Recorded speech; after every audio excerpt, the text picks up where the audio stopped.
Hi, I'm Randy Gage, and they've asked me to talk about the two most frequently asked questions I've gotten for the last 120 days. And they are this: Randy, why did you get back in the network marketing business?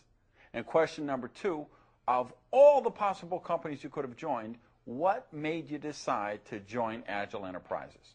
So let's begin with the first question.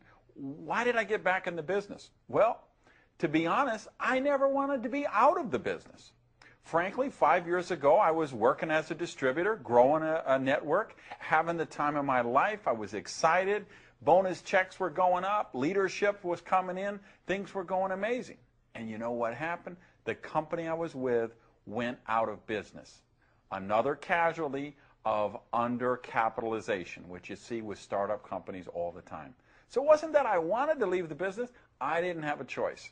So that happened 5 years ago. I've been out of the business a few years, but of course I've still been consulting, still been training people, doing my seminars, writing my books.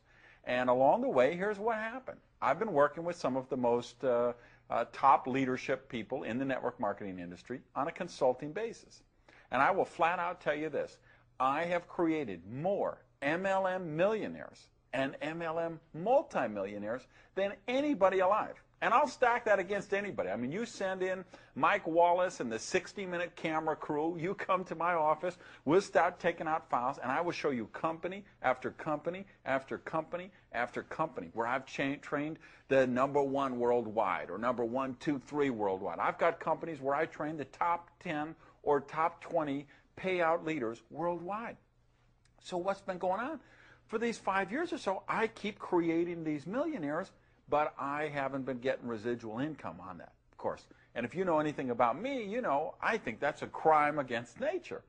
So, of course, about 2 years ago, I really got over the hurt and the disappointment and the frustration of having that last company go out of business. And 2 years ago, I started looking, okay, where's a program for me? Where's a program I can build personally? Let me get back in the game and be sponsoring people personally and teaching them and training them and growing the network that I love to do so much. With 2 years I looked, and I looked at company after company after company. And you know what? I couldn't find one to join. I'd find some. I liked the products, but I thought the compensation plan was lousy. I had other ones. I tried the products made me sick.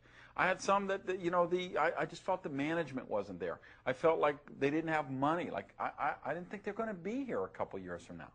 And I was looking for a situation where I could create wealth. Not just an income. I have an income. I'm a multimillionaire, okay? I didn't join the business again because I wanted to make $5,000 a month. You know, honestly, if I wanted to make $5,000 a month, I'd get a paper route, okay? I joined the business again because I wanted to create residual income cash flow machine, something to create dramatic legacy wealth. So what I was looking for was the company I thought would be the next billion-dollar company. So again, I tried this company, that company. I couldn't find all the factors right. 2 years this is going on. Got really serious the last 6 months or so, where I'm really sampling products and reviewing videos and looking at compensation plans. And I happened to bump into Eric Worre at a generic network marketing event where we were both speakers. He asked me what's going on. I said, Eric, you can't believe it. I'm actually looking for a program to build myself. Almost 2 years I'm doing this. I haven't found one. He starts to laugh. He says, Randy, I'm doing the same thing. I said, wait a minute, Eric, you just started a media company. I know you raised $8 million. You're CEO. Why would you be looking for a network business again? He said, Randy, even with the money I raised, even as a CEO, they could never afford to pay me what I could make back in the business as a distributor. And I've got a company out of Utah. I've been hearing a lot of buzz about it. I've taken some of my own money. I've hired an investigator. I've been doing my due diligence, and I'm checking it out. So I said, Eric, you let me know. If you really think it's the right, if this is the one, you call me and I'll be on the next plane out. He calls me up, Gage, get out here. I get on a 6 a.m. flight. I fly out to Utah. And it was on that plane ride there that I put a pen to the pad and really looked at the compensation plan. And that was the point that I really understood the leverage matching bonus. And when I got that, I was about hallucinating, okay? But more about that in a minute. So I went out to Utah. I met Glenn Jensen. I met Craig Bradley. I met the CFO. I met the international guy. I met the national marketing guy. I met the guy for Japan and other countries.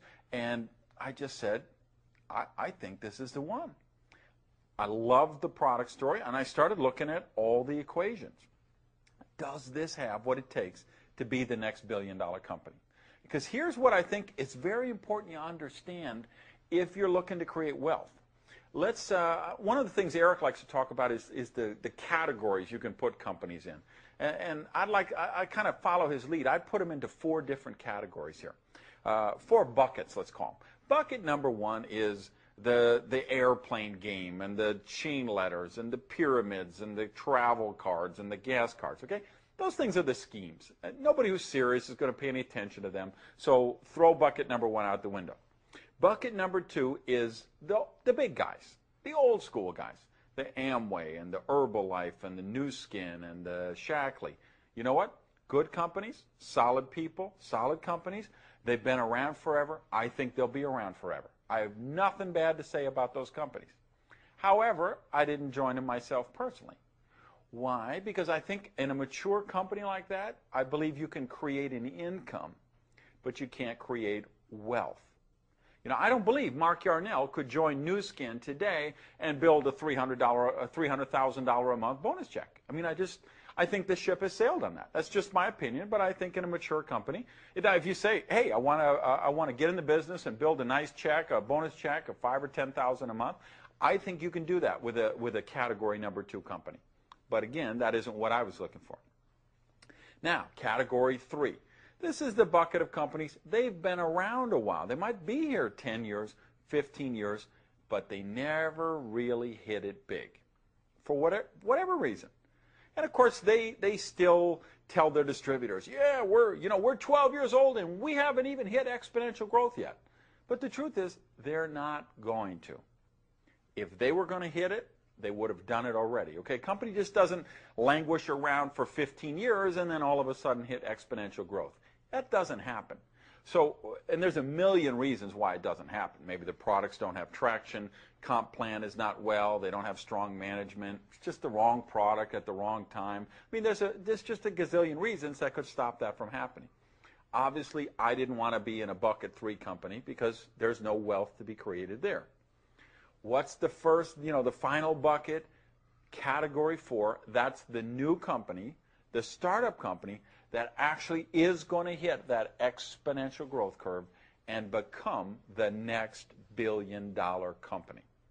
Now, nobody's a fortune teller, nobody knows for sure, but there's clues.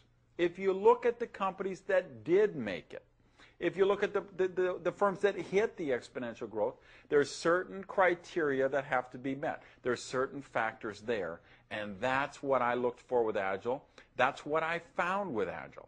So if you ask, how did a guy like Randy Schrader, a guy like Eric Worre, a guy like myself, a guy like Antonio Adair, how did these 4 multi-million-dollar producers all find our way independently to the same company and believe that it's the next multi-billion-dollar company?